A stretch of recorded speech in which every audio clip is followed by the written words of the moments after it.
Welcome back, everybody, and thank you for staying with us. Now we're going to be talking women. Yes. I'm just going to have to keep quiet. I was jealous at the beginning of the program. No, it's just championing your cause. Women achievers. It's women again. Don't forget, this is the month of the women. We had International Women's Day, and we also had Mother's Day, even though some say it's the fake Mother's Day. I'm even wondering how you had International Women's Day. You don't even drink water on top. Okay, I withdraw my comment. Did I not say he was jealous?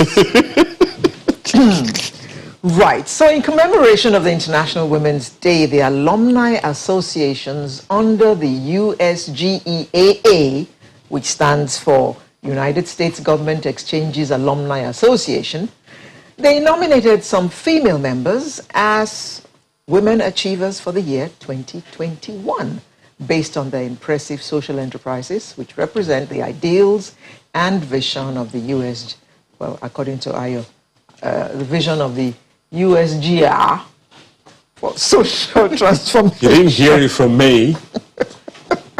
When you see her later, you didn't hear it from me, you hear it from her.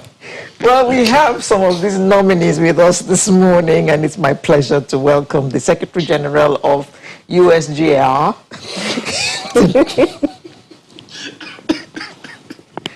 I apologize.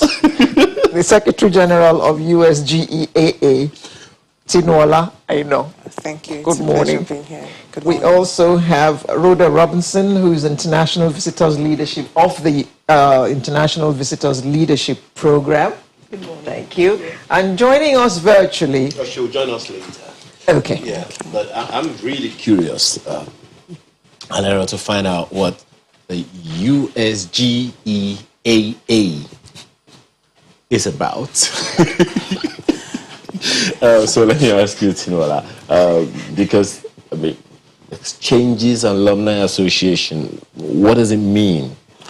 Okay, the United States Government Exchanges Alumni Association is an umbrella of alumni associations, 20 exchange programs, and members of these associations have been privileged to go to the USA for a professional training sponsored by the United States government. And this training is between 2 weeks to 10 months. And upon return to Nigeria, they become members of the various alumni associations, and they also implement social transformational programs. You said various. Yes, we Nigerians participate in 20 exchange programs, and they constitute Young Africa Leadership Initiative, Mandela Washington Fellowship, the International Virtual Leadership Program, the Teaching Excellence, we have Fulbright Scholars, we have Tech Women, Fortune 500, we have Herbert Humphrey Fellowship, amongst others. Now, what about the International Visitors Leadership? Yes, it's one of the programs. That's one of the programs as well. I mentioned that. Okay, so Rhoda Robinson. Yes. Tell us about the International Visitors Leadership Program. Okay, so the International Visitors Leadership Program, that's the IVLP, is one of the older exchange programs of the U.S. government in Nigeria here. And it's an opportunity for individuals who are implementing different change initiatives in Nigeria to visit the U.S. for about 3 weeks and have a tour of different initiatives, government programs, or other programs running and learn from those programs and learn from different professionals in those areas on how best to improve upon their own work back in Nigeria. How long were you there for? So I was there for 3 weeks in 2014. That's a long time ago. Yes, it was. You've been an alumni forever, or an alumna. Almost forever, yeah. Yeah, so it was a very important part of my development as a person. And I was able to visit 4 states from the east to the west coast. From the east to the west coast. And I had the opportunity to meet with different representatives of both the government and social enterprises and non-governmental organizations in the U.S. working on health issues. So the IVLP has different tracks. So I went on the health track. There are others who go on film. Others. Are you a health worker?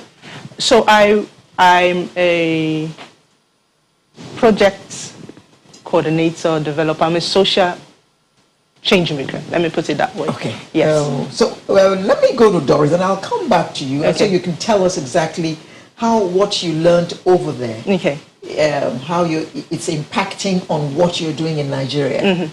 You know, the effect of all that Yeah. on our society. Okay. Good morning, Dr. Doris Jema Onyado. Good morning. And thank you for joining us. You're joining us virtually, and you're a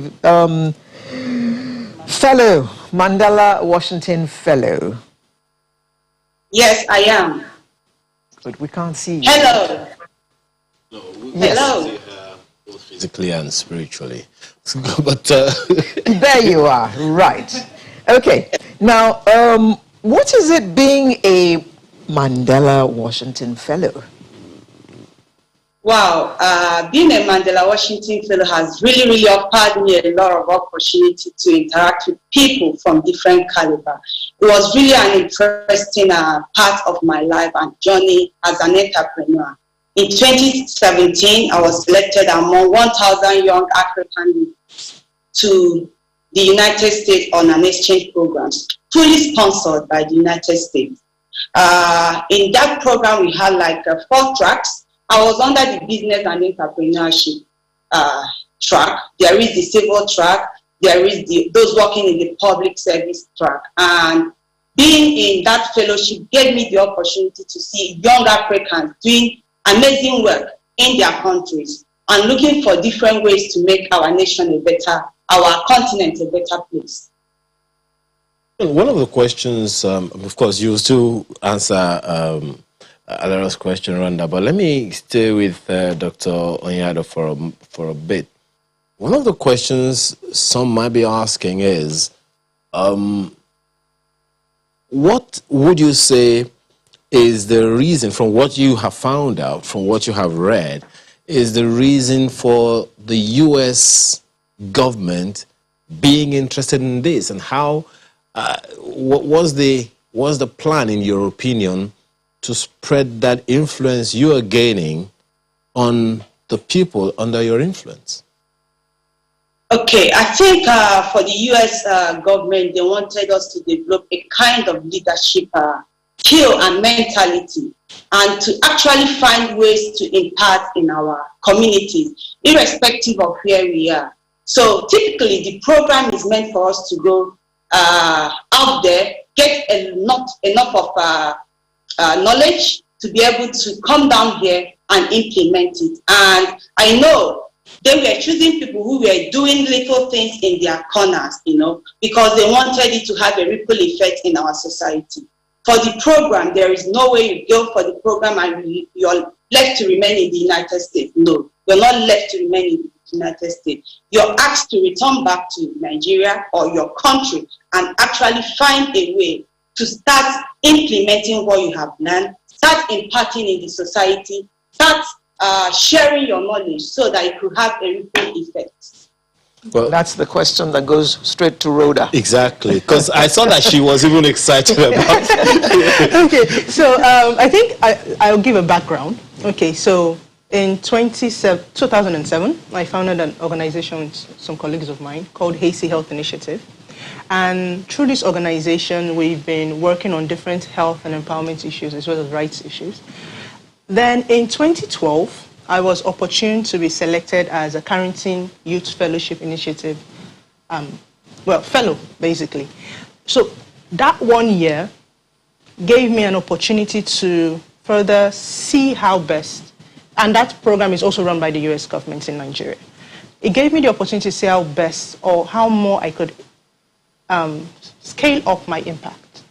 And I had started working on different ideas and initiatives, and also managed my relationship with the US government in Nigeria during that period. So between 2012 and 2014, I had worked with a lot of young people, other organizations, to implement health programs in Lagos State, empowerment programs, and school initiatives that were targeted at empowering young girls. And then my interest in sexual and reproductive health and maternal health had already grown at that period. And because of that relationship, I was also selected for the International Visitors Leadership Program because it was an opportunity for me to learn how things are being done in the US. Just put a comma there. Okay. So this means that your relationship with the US government did not begin with this leadership program. It did not begin with this leadership program. It began with another leadership program within the US. Which had happened a few years before Exactly, this one. yes. Okay, Then this please go one was ahead. the one that took me out of Nigeria. Okay. Yes. The other one you were Was working based, with I them was, here. Yes, I was working here in Nigeria for a year. Okay. And then the IVLP took me out of Nigeria for 3 weeks, where I visited 4 states from New York to Cleveland and then down to San Francisco, meeting with different federal and state health institutions and colleges and organizations working on different health programs, and then learning from them how they develop their systems, how they develop their structures, how they identify problems. Chinola, the challenge there for me is you get all this knowledge from what Rhonda has said, from what Dr. Doris Gemma Onyado has said, is how you are able to replicate and sustain the systems that you create as a result of these trainings. Okay. The United States, the USGA, as mentioned, is an umbrella of 20 exchange programs within Nigeria. And what we do as a body is to coordinate all the alumni associations, and each alumni association is implementing various projects, in transforming communities. And as an alumni body as a whole, we implement projects as well. 2 years ago, we had a mentoring program which impacted over 2,000 secondary school students in Lagos State. We also coordinate trainings, both online and virtually, grant writings rather, and then sometime last year in November, we implemented a waste well training in collaboration with the United States Consulate and the Solo Local Council Development Area. And then this training, over 140 school leavers, secondary school leavers, were trained on how to recycle waste, that's this unused disposed materials. So there's some collaboration with some government, some elements of government. Yes, basically the USGA works hand in hand with the United States Consulate. By virtue of our name, we have a written mandate from the United States. Well, you mentioned the fact that you work with a local government. No, for that particular project, we had to collaborate with the Solo Local Council Development Area. We'll step up on that when we return from a short break we need to take now. Please stay with us.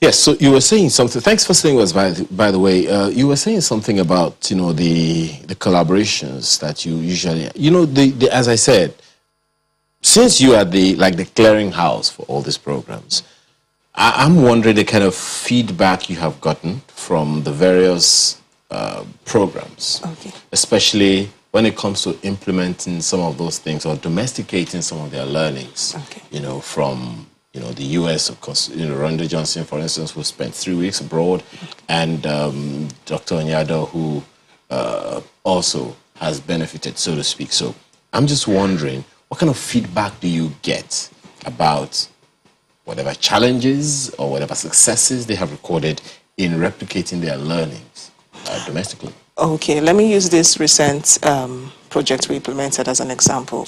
Over 15 participants have reached out to us. Some of them want to commence recycling of bottles. They want to go into that business. And some of them are already using materials in creating flip-flops and purses, of which there's a particular lady who I'm following up with. She's already generating funds over the yellow tide. She generated a lot of funds as she's just a teenager. And based on the very good feedback we received, it's already this program. The plan is in the pipeline. Actually, we intend replicating this project in 5 different local government areas within Lagos State. So these are some of the positive feedback we receive, and when we do a post-project evaluation, we then look at how to expand our frontiers and if this program can be replicated in other areas and what will be the benefits. Okay. Have you had cause to express dissatisfaction over any one of the programs? No, not at all. You've been pleased with all of them? Yes, because before Actually, I was thinking about hers. Let me ask Dr. Nyado, the same thing. Please, I don't know about the displeasure part yet, but you may want to speak to it if you feel so moved. But let me ask you the same question that I asked her. In terms of replicating your learning back at home, doing the things that are expected of you from the Mandela Washington Fellowship. What's been your experience? Okay, prior to me going to the United States for the Mandela Washington Fellowship, actually I'm an optometrist by profession and a social entrepreneur.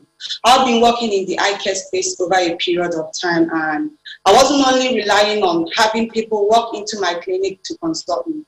I took eye care to the communities. I was reaching out to different communities, but going for the Mandela Washington Fellowship gave me an opportunity to expand my project. I was actually running the Milder Gift of Sight. This is actually offering free eye care services to people living in rural communities, the vulnerable population, the old people's home. But when I got back from the Mandela Washington Fellowship, I was able to expand my project. I had the Sight to School project, which targets children between the ages of 5 to 15, giving them an access to eye care prior to them going into school, because we just believe that there is a big lag between what you see and what you learn. So with my stay in the United States, it gave me an opportunity to make my project more sustainable.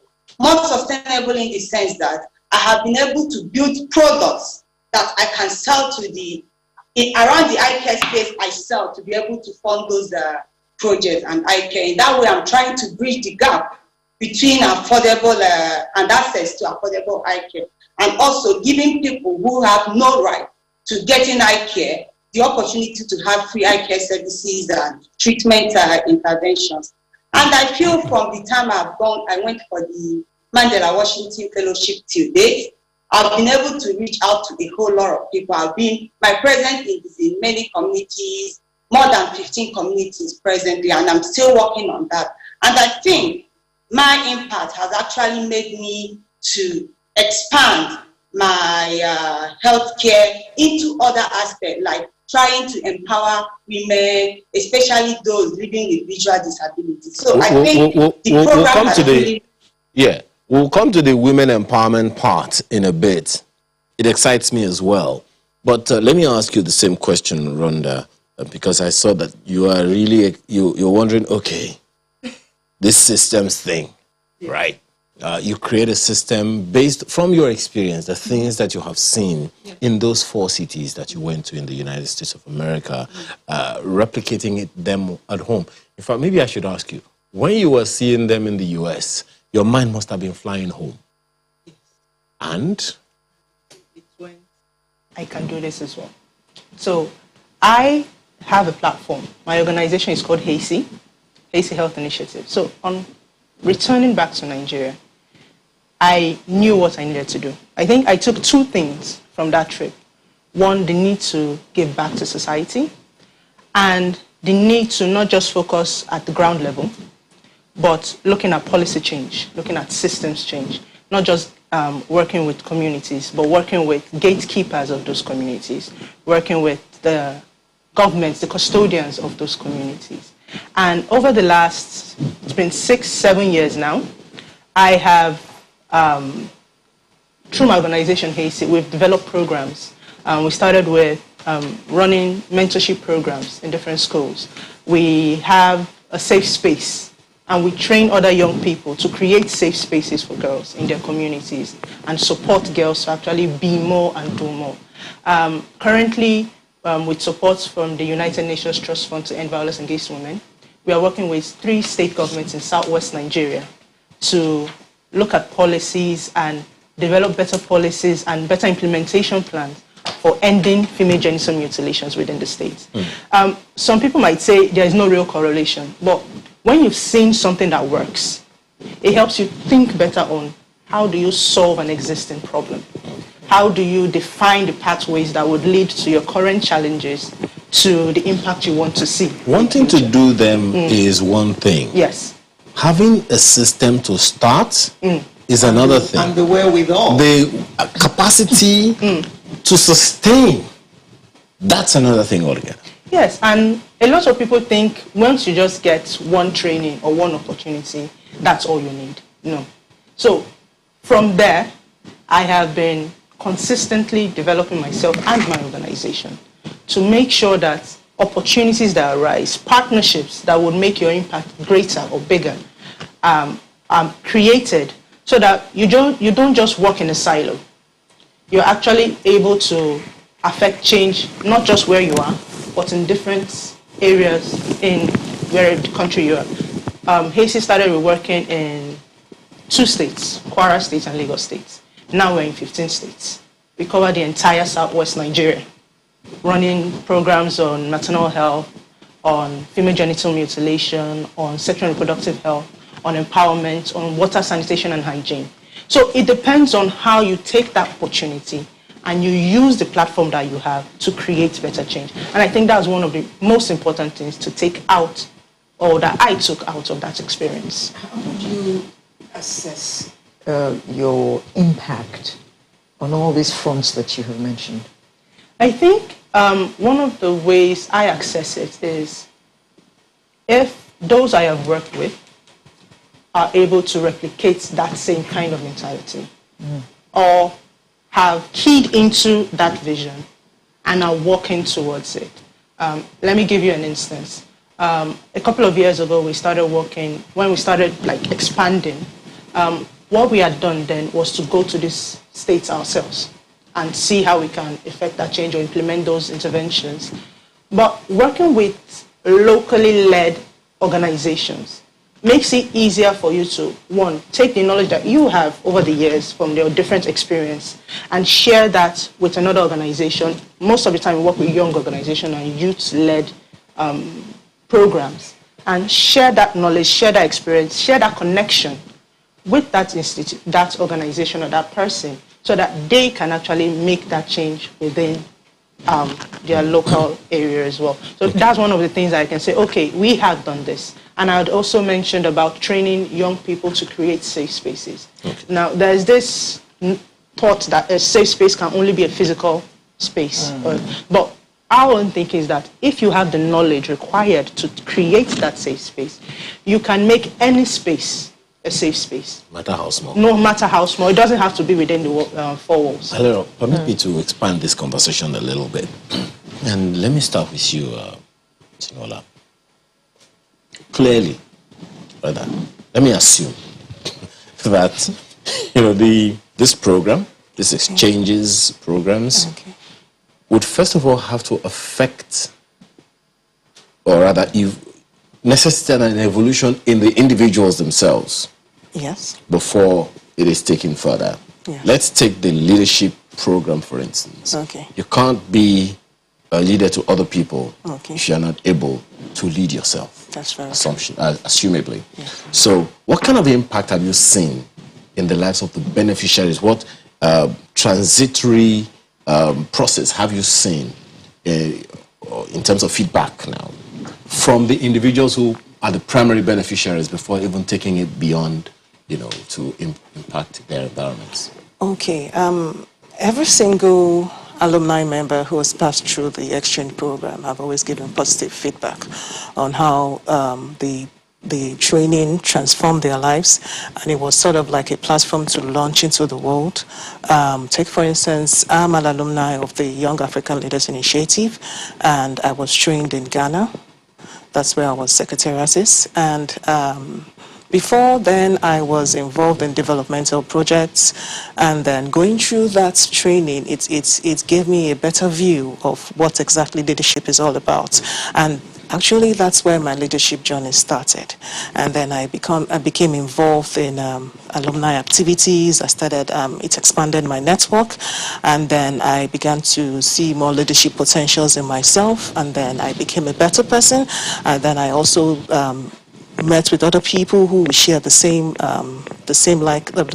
interest, and then we collaborated, and then we implemented projects, and then based on the leadership aspects, along the line, I started being involved in other alumni associations, and then I saw myself taking up leadership roles, not only in the U.S. exchange programs, or alumni associations, and other fellowships as well. So using myself as an example, the yearly training I went through, excuse me, it transformed me to a better person and a better leader. Does the capacity or otherwise to evolve, is it a measure of selection for beneficiaries of the program? Is this something that's okay?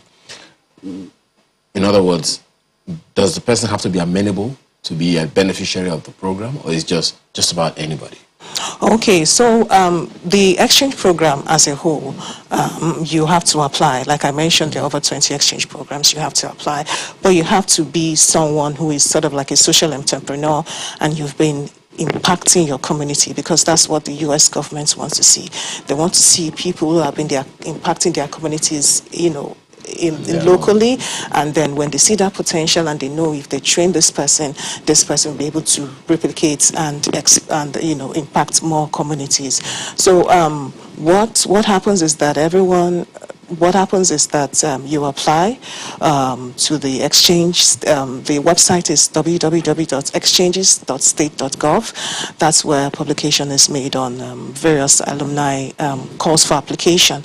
And then when you apply for that program, they would review the application, and those who are able to scale through, they would reach out to them, they go for an interview process, and then the finalists will then be, brought on board. They will go through the professional training, and if they're successful, they become alumni, members of the alumni associations, and they're able to implement projects in their various communities. Interesting.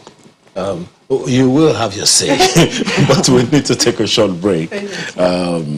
As my producer said, to drink some water. We'll be right back.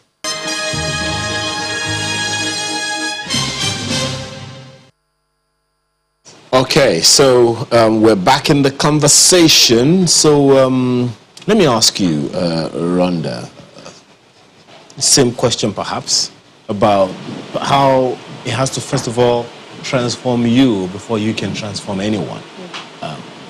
She's shared her experience. What is your own before and after story? I can put it that way. Okay, so my before story is I've always been passionate about change. My organization started while I was still in school in 2007. So I always knew... What school? University of Ilorin. Yeah. When I was in school. I don't know. So I read human physiology. So I always knew I had a passion for health. I always knew I wanted to do something. And I knew I should be able to do something. So I was already on that trajectory when from 2007 to 2012, doing little things everywhere I could, working with anybody who was interested in also making change. So by the time I got in contact with the U.S. government, I would say I already had the potential to, and the zeal to actually want to effect change. So as Tino had already said, it's different programs have different processes. A lot of them have to do with application. But for the IVLP, you are sort of selected. There is no application process for it. So it's based on the potential that you show, that you are given the opportunity to actually see how you can make yourself better. Virtue of what you have been doing. Exactly. So you have to have something. So it's not just anybody.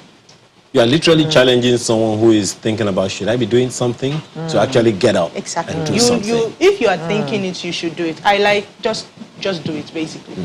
And then if you see something, change it if you can. Tinola, how would you assess the impact that the various initiatives are having on the community? What kind of feedbacks do you have from the community? Individually and cumulatively. And collectively. Okay, let me use an instance of the IVLP. In the past 3 months, they've been implementing various programs. They're currently implementing a mentoring program for students in secondary schools, informing them about career, peer pressure, and so many other vital topics. And this is the feedback received from these students is very tremendous. The reports received from the secretary of the IVLP is very tremendous. Same with other alumni associations as well. They have all been implementing various programs. Dr. Yado, from your own experience and perhaps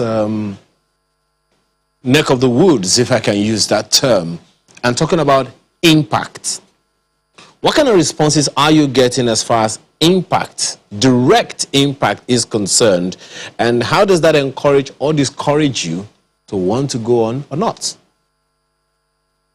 Okay, if you had me earlier, I said I work in the eye care space, and I believe when you give someone vision, the impact is instant in the sense that a child who can't see the blackboard and you fit a child with a pair of glasses, this child could see, whoa, I see well now. You've made the impact. For us, our impact is actually felt immediately because we tend to look at people who really, really need to use their vision to see. So I would say that we've had a lot of people who've actually changed their life. We've even given them a new lease in life because of good vision. So our impact, the impact we are making is actually felt instantly. Is impact that you're seeing it as you're doing it, and that is the only thing that gives you joy. As you're seeing it, you're seeing that people are benefiting from what you're doing. So for me, I believe and I see that impact of whatever we are doing is felt instantly. When it comes to vision, it's just like I close my eyes and I open it.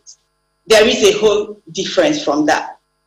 And from that, I may also want to ask you, you will definitely be challenged to want to scale it up, so to speak. You want to do a lot more than you are able to do now.